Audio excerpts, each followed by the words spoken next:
உலகை எழுப்பும் ஞாயிறு அங்கே குடியிருப்பான். அவன் ஆனை முகத்தனின் அடியவர் மனத்தில் ஒளியாய் வந்து கொலுவிருப்பான்.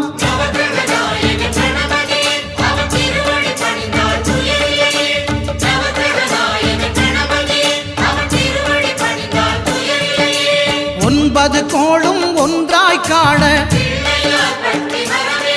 அங்கு கற்பகம் என்னும் கடவுளின் மெய்யில்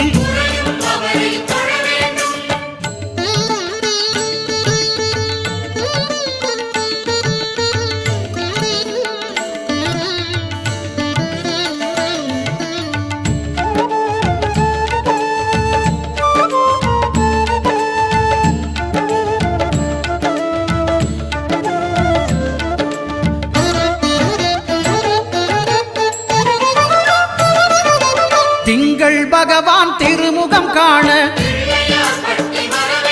அங்கு கற்பக பெருமான்